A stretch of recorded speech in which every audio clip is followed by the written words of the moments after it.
ସତ୍ୟକେଳା ପକ୍ଷରୁ ଆପଣଙ୍କୁ ସ୍ୱାଗତ। ବାଲେଶ୍ୱର ଫକୀରମୋହନ ସ୍ୱୟଂଚାଳିତ ମହାବିଦ୍ୟାଳୟରେ ଗତକାଲିଠାରୁ 2 ଦିନ ଧରି ଚାଲିଥିବା ବିକଶିତ ଭାରତ ଯୁବ ନେତୃତ୍ୱ ସଂଳାପ 2026 ଯୁବୋତ୍ସବ ଉଦଯାପିତ ହୋଇଯାଇଛି। ଏହି ଯୁବୋତ୍ସବ କ୍ରୀଡ଼ା ଓ ଯୁବସେବା ବିଭାଗ, ଓଡ଼ିଶା ସରକାର ଏବଂ ବାଲେଶ୍ୱର ଜିଲ୍ଲା ପ୍ରଶାସନର ମିଳିତ ସହଯୋଗରେ ଅନୁଷ୍ଠିତ ହୋଇଥିଲା। ଏଠାରେ ସର୍ବମୋଟ 600 ଜଣ ପ୍ରତିଯୋଗୀ ଅଂଶଗ୍ରହଣ କରିଥିଲେ। ଏହି ଯୁବୋତ୍ସବରେ ମୋଟ 7ଟି ପ୍ରତିଯୋଗିତା ରଖାଯାଇଥିଲା।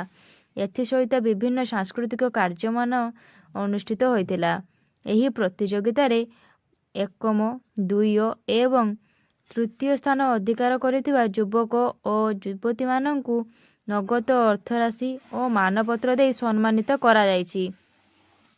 ଏକମ ଓ ଦ୍ୱିତୀୟ ସ୍ଥାନ କରିଥିବା ଦଳ ଏବଂ ଏକାକୀ ପ୍ରତିଯୋଗୀମାନଙ୍କୁ ରାଜ୍ୟସ୍ତରୀୟ ଯୁବ ମହୋତ୍ସବରେ ଭାଗ ନେବାକୁ ଥିବା ଜଣାଯାଇଛି।